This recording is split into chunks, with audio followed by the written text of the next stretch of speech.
mission, remember I told you when you came in here, your mission, see if I can get that up here.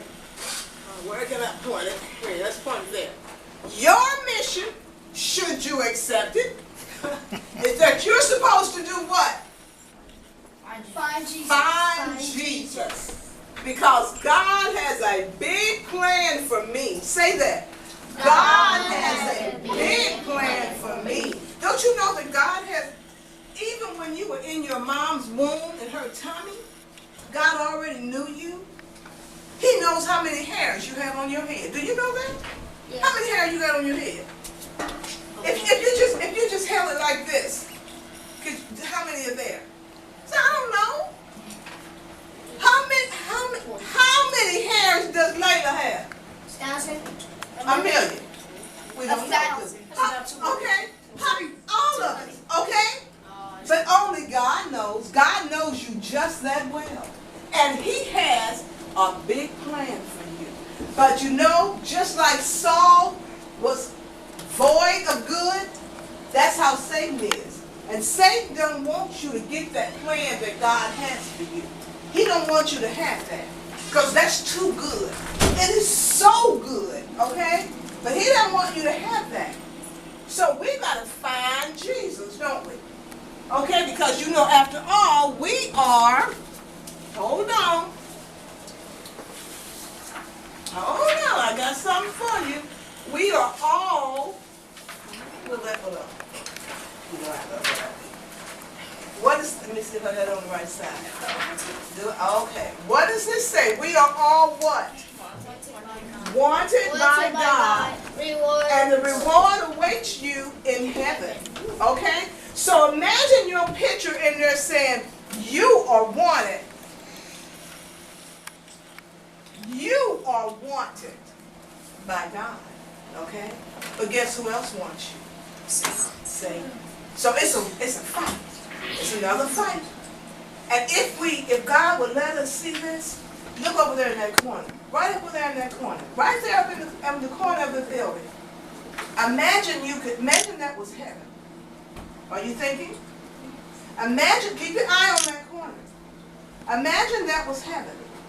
And if God were to let us peel back, do it with your hand. Let's peel heaven back a little bit. Peel it back. Just pull it back. If we could see behind there, use your imagination, you would see good and evil fighting hard. You understand? Because anything that we do wrong, Satan holds it against us. And instead of calling us by our name, he won't say Layla, Cortland, Danielle, Jordan, Trey, EJ, Kiki, Nene, or Eric. He won't say that. Let's see what he does say.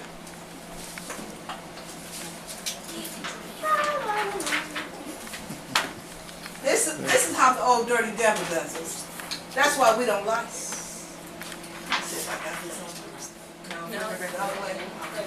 He says, can you read that? The devil knows your name, calls you by your sin. God knows your sin, calls you by Stand up and read it for me. Can you see it? Look at it. The devil knows your name, but he won't say Jordan. He'll say liar, because you know why? He's an accuser. Now God is a forgiver, but Satan is an accuser. And we all done wrong. Who's in here never told a story in their life? Never told a story in their life. Okay? First one, right? First time. Who in here never been disobedient to their parents? But even though you love them, and you're sorry, and you said, I'm sorry, that was good matter. But see, Satan won't let you forget that. Instead of saying, that's Danielle, he'll say, Danielle is disobedient. See, look at the difference between God and the devil. The devil knows your name. He knows your name is Cortland. But he calls you by your sin. Because he wants God to not forget that you sin, that I sin, that they sin, that we sin. He don't want God to forget that. God knows your sin, but he calls you by your name. What's the difference? God knew that Saul was a persecutor.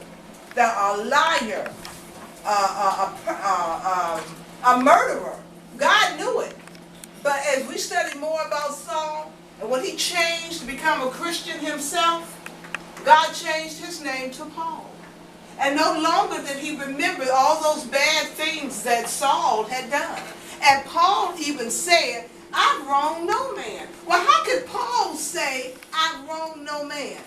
Because who was he previously? Saul. So how could Paul say, I've wronged no man, meaning, how could that be? Eric? Because he got born again. Remember, we all can have 2 birthdays. We all can have 2 birthdays. That sounds like fun, doesn't it? Birthdays are great. What's your birthday? Oh, mine's July 17th. You got a birthday, huh? Happy birthday, Mama C. Okay.